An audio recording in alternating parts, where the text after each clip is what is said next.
Եթերում հեռանկարն է։ Այսօրերին Թուրքիայում էր հայկական երկու պատվիրակություն, մեկը ազգային ժողովի նախագահի, մյուսը արտաքին գործերի փոխնախարարի գլխավորությամբ։ Երկու պատվիրակությունների հանդիպումների շրջանակում էլ խոսվել է հայ-թուրքական հարաբերությունների, տարածաշրջանային համագործակցության եւ ապաշրջափակման հնարավորությունների մասին։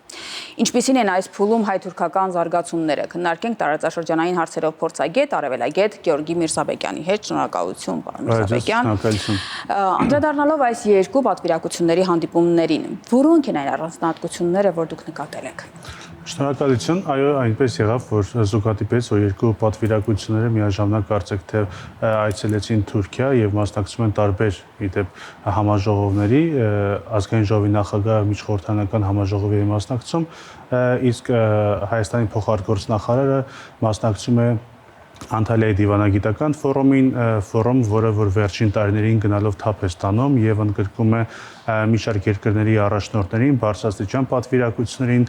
քննարկելու գլոբալ աշխարհում եւ մասնավորապես Մերձավոր Արևելքում եւ Թուրքիային մոտ տարածաշրջանների կոնֆլիկտները եւ այս առումով կարեւոր էր մեր պատվիրակության ներկայությունը։ Ընդհանրապես եթե միջև մանրամասները թե ինչպիսի առանձնահատկությամբ աչքի ընկան այդ քննարկումները մասնավորապես մեր մասով, բայց միջև այդ քննարկումները խոսելով Հայաստան-Թուրքիա հարաբերությունների մասին, ապա կարող ենք ասել, որ դրանք զարգանում են կամ համենայն դեպս հանդիպումները այնպիսի բնույթ են ստացել, որ հաճախակի հանդիպումներն այլևս զարմանք չեն հարուցում, այսինքն կա որոշակի դինամիկա եւ բարձրաստիճան պաշտոնյաները իդեպ տարբեր նախարարների գերատեսչությունների մակարդակով շփվում են տարբեր երկրներում, այդ թվում նաեւ Թուրքիայում, տարբեր ոլորտներ կան հաղորդակցություններից միջև անգամ երկրների ղեկավարների մակարդակով, այնուամենայնիվ մենք տեսնում ենք, որ այս շփումների կամ այս շփումների դինամիկան բավարար չեն հարաբերությունների լիակատար հաստատման եւ նաեւ սահմանների բացման համար եւ այստեղ անշուշտ անելիք կա, հետեւաբար պետք է, ինչպես ասում են, սպասել եւ հետևել զարգացումներին։ Ամբողջ այս անցած ժամանակահատվածը ցույց է տալիս մեզ ասել, որ Թուրքիան ըստ էության հայ-թուրքական հարաբերությունները կապում է հայ-ադրբեջանական հարաբերությունների հետ։ Մի կողմից խոսում ենք նախապայմանների բացակայության մասին, մյուս կողմից Թուրքիան այդ մասին է խոսում։ Արդյոք սա նախապայման չէ։ Այո, սա նախապայման է եւ այդ Ադրբեջանի քաղաքականության պայմանավորելը նոր երևույթ չէ, դա մենք նկատում ենք նաև 90-ականներից ի վեր, տարբեր նաև խնդիրներ շահարկելով կամ օգտագործելով խուսափելու Հայաստանի հետ հարաբերությունների լիակատար բացմամբ եւ դա այդ տենդենսը կար նաև 2020 թվականի Լեռնային Ղարաբաղի Արցախյան պատերազմից հետո եւ նաև դրան հաջորդած գործընթացներից հետո մենք տեսնում ենք, որ երբ որ Հայաստանի եւ Թուրքիայի պատվիրակությունները կամ երկու կողմը որոշեցին հարաբերություններ հաստատել կամ շարժվել այդ ուղղությամբ, ապա ինչպես նշեցիք, առանց նախապայմաններ էր, բայց կա մի չգրված նախապայման, դա Ադրբեջանն է, այն իմաստով, որ Թուրքիան պայմանավորում է Ադրբեջանում եւ որքան էլ որ հայ-ադրբեջանական կամ հայ-թուրքական երկխոսությունները երկկողմ լինեն, միևնույն է, չպետք է նաեւ մտքում պետք է պահել երրորդ երկրի գործոնը իրենցից որևէ մեկի, որովհետեւ Թուրքիայի դիրքորոշումը հետեւյալն է, երբ որ դուք հաստատեք ձեր հարաբերությունները եւ հայտարարեք, որ այլևս խնդիր չունեք, այսպես ասած, պատկերավոր ասած, միմյանց հետ, ապա ես նոր քայլ կանեմ, կանաչ լույս կվառեմ իմ կողմից հարաբերությունների հաստատմանը։ Հետևաբար այս իմաստով Հայաստան-Թուրքիա հարաբերությունները ավելի շատ նմանվում են նախապատրաստական աշխատանքի, երկու կողմը տնային աշխատանք է կատարում, այն իմաստով, որ փորձում է գործնական փուլի իմաստով կարգի բերել, կառուցել նոր ենթակառուցվածքներ, որոնք որ հարաբերությունների հաստատման դեպքում ապա կկապեն երկու երկրները, հա, մենք մեր մաքսակետը կառուցեցինք, խոսք է գնում Գյումրի կարճ երկաթողու մասին, Մարգարա կամուրջի հետ կապված, մենք նշեցինք, որ մեր կողմից բոլոր գործընթացներն ավարտված են եւ այսինքն նախապատրաստական փուլ է։ Եվ այս իմաստով վերադառնալով բուն խնդրին, այո, նա կապում է Ադրբեջանով եւ իդեպ այս Ադրբեջանով էլ կապը նաեւ եւ Թուրքիայի քաղաքականության մասին կարելի է նաեւ վերլուծել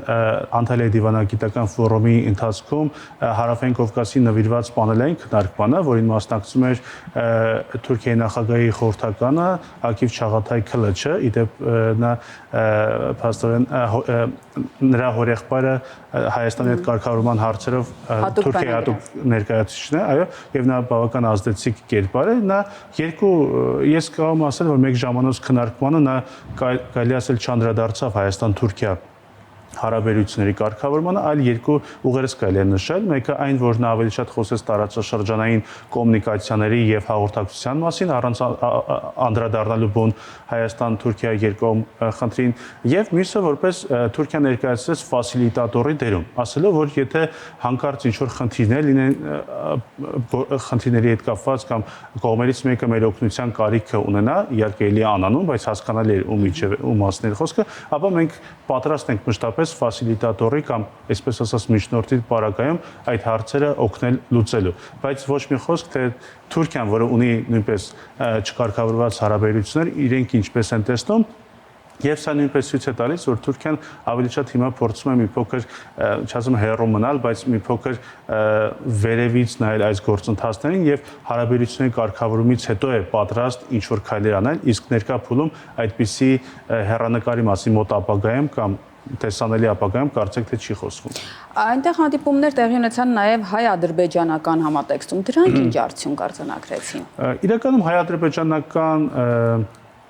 քննարկումները վերջին շրջանում բավական դինամիկ են ընթանում եւ բնական է, որ իրականում հաշվի առնելով այն երկարատև հակամարտությունը, որ կողմերը գտնվել են, հիմա շատ հարցեր կան քննարկելու, բայց նախատրամադրվածությունը եւ դիրքորոշումները կողմերի բավական դրական է թվում եւ այսինքն նույն ֆորումի շրջանակում էլ ադրբեջանական կողմը անընդհատ խոսում է խաղաղության գործընթացի մասին, բացի թուրքական կողմի հետ հանդիպումներում նաեւ ադրբեջանական կողմի հետ հանդիպումներ եղավ, իդեպ ազգային ժողովի նախագահն հանդիպեց եւ պանելային քննարկումների ժամանակ էլ Անտալիայի դիվանագիտական այսինքն բավական կոնստրուկտիվ կառուցողական մթնոլորտում անցավ, բայց այստեղ մեկ բան կուզեի նշել, հարցը հետեւյալն է, որ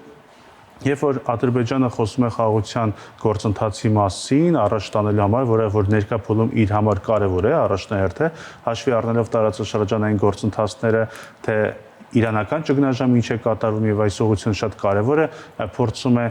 հարավային Կովկասը որոշակի անվտանգային կղզյակի վերածել նաեւ իր շահերի համար, հաշվի առնելով տարանցիկությունը հաղորդակցությունների, ապա նա Բաքվի դիրքորոշումը հետեւյալն է, որ մենք բացի փաստաթղթայինից պետք է գործնական փուլում ապացուցենք մեր երկխոսությունը, այսինքն նկատի առնում արտահանում ներքրում եւ մատնանշում այն քայլերը կամ փոքր կամ մեծ այն, որ արվում է, որ Հայաստանի հետ գետնի վրա, բայց այս առումով չի երևում Հայաստան-Թուրքիայի դինամիկան Հայաստան-Թուրքիա կապերում, այսինքն բնականաբար այն փոխգործակցությունը, որ փոքր նկատվում է Հայաստան-Ադրբեջան կապերում, պրակտիկ քայլերի ուղղությամբ դրանից սահմանը չի բացվում, բայց փոխարենը նույնը կարելի է սպասել նաև Հայաստան-Թուրքիա հարաբերությունները, բայց կարծեք թե թուրքական կողմը դեռևս չի մտածում այդ ուղղությամբ, բայց ի տարբերություն Հայաստան-Ադրբեջան գործընթացի այն ներկայում ավելի ակտիվ փուլում է, հաշվի առնելով, որ անմիջական հարևաններ են եւ Թուրքիան էլ է անմիջական հարևան, սակայն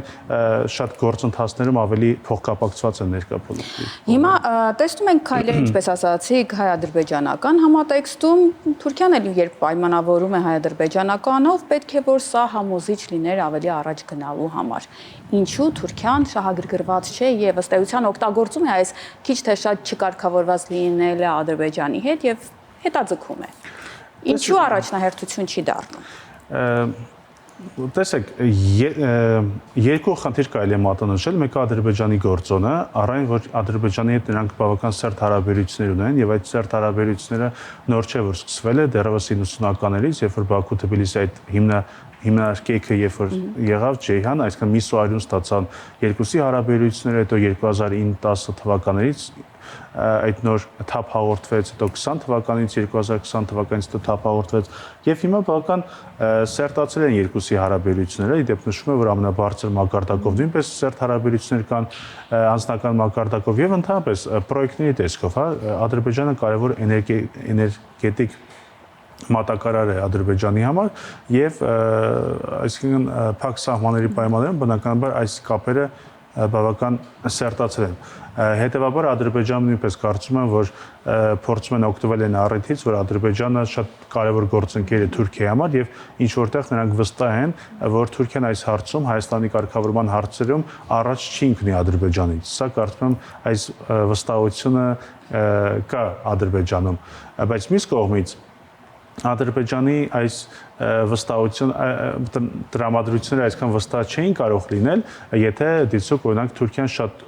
մեծ հետաքրքրվածություն ունենար ամբողջ տարածաշրջանի հանդեպ։ Կարծում եմ, որ դա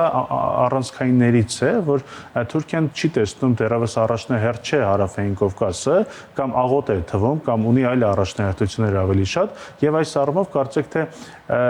Հայաստան-Թուրքիա հարաբերությունները, այսինքն բուն երկկողմ համագործակցությունը շատ արդյունավետ չի թվում Թուրքիայի տեսանկյունից։ Այն պետք է ի վերջո տեղավորվի տարածաշրջան պլյուս Թուրքիա համատեքստում եւ նաեւ այլ տարածաշրջանների համատեքստում։ Բայց նաեւ հաշվի առնելով ընթացիկ կոնֆլիկտները, իրանական ճգնաժամը եւ այլ հարցեր, միջև այդ էլ սիրիական ճգնաժամներ, կարծում եմ, որ դեռ կպահպանվի այն տենդենսը, որ Հարավային Կովկասը նորից առաջնահերթություն չի լինի, նաև այն իմաստով դա մասամբ նաև ազդում է հայ-թուրքական հարաբերությունների վրա։ Բայց ես կարծում եմ, որ եթե Հայաստանի եւ Ադրբեջանի միջև լինի որոշակի խաղաղության գործընթաց, արդյունավետ խաղաղության պայմանագրի կնքմամբ եւ այլն, Թուրքիան իր խոստացածի համաձայն պետք է որ քայլանի, որովհետև Թուրքիայում արդեն չեն էլ հերքում, այսինքն քանիցս բարձր մակարդակներով պաշտոնապես նրանք նշել են, որ սպասում են Հայաստան-Ադրբեջան համաձայնության, այսինքն այստեղ որևէ գաղտնիք չկա։ Հիմա խոսեցիք Իրանի մասին, շրջանցելով Իրանը, իրանական զարգացումները արդյոք լավատեսության հիմք են տալիս, իրական լավատեսության եւ կարող են փոխել տարածաշրջանը։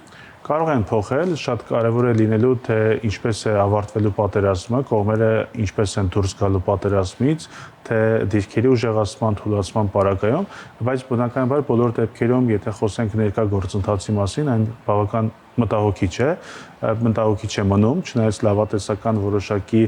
հիմքեր կան, հաշվի առնելով երկշաբաթյա հրադադարը, դրան էլ կարելի է գումարել Լիբանանի եւ Իսրայելի միջև պատմական համաձայնությունը, որովհետև սա ուղիղ չես կարող սա առանցին դիտել Իրան-ԱՄՆ գործընթացից, հետևաբար ինչ որ լավատեսություն ներշնչում է, սակայն այն փաստը միայն, որ Հայաստանի համար երկու կարևոր գործընկերները, անմիջական հարևանությամբ գտնվող Իրանը եւ Միացյալ Նահանգները, որը բավական կարևոր գործընկեր է Հայաստանի համար, նույն ենթակառուցվածքային առումով TRIP ծրագիրը միայն կարելի է նշել, ապա մեզ համար եւ նաեւ բոլոր հարևան տարածաշրջանի երկրների համար սա իրավիճակը մտահոգիչ է, պետք է սպասել զարգացումների, իրականում ներկա դրությամբ կարծեք թե կողմերը որոշակի ընդառաջ քայլեր են արել, մասնավորապես Միացյալ Նահանգներից կարելի է նշել հրադադարը, որ նրանք իրենց ակտիվ ջանքերով Իսրայելն ու Լիբանանը հասել են հրադադարի, իդեպ 1993 թվականից, եթե չեմ սխալվում, երկուսի միջև Իսրայելի եւ Լիբանանյան կառավարության միջև ուղիղ շփում որպես այդպեսին չի եղել, իսկ Իրանն էլ բացել է Հորմուզի նեղուցը նավերի համար, նավերի անցման համար, բայց փոխարենը Միացյալ Նահանգները շարունակում է ապաշրջապակել իրանական նավահանգիստները, որպես նախապայման համարելով վերջնական համաձայնության հետ կապված։ Բայց Իրանն էլ որպես նախապայման նշում է, որ այս նավերի համար բացումը, անցումը սա միջև հրադադարի ավարտն է։ Իսկ հրադադարը օրերս ապրիլի 21-ին թե 22-ին ավարտվում է, հետևաբար այստեղ բավական հեշտ գործընթաց չէ, բավական լարված իրավիճակ է եւ պետք է հասկանալ նաեւ, որ կողմերը բանակցում են շատ խնդրահարույց թեմաների շուրջ, որոնք առանցքային են եղել տասնամյակներով եւ շատ դժվար է այդ հարցերում հեշտ լուծումների գալ։ Հետևաբար պետք է սպասել զարգացումների, հեշտ լուծումներ չեն լինելու։ Շնորհակալություն, այլ թեմաների կանդրադառնանք մեկ այլ հանդիպման ժամանակ, ես հիշեցնեմ իմ զրուցակիցը տարածաշրջանային հարցերով փորձագետ, արևելագետ Գեորգի Միրզաբեկյանն էր։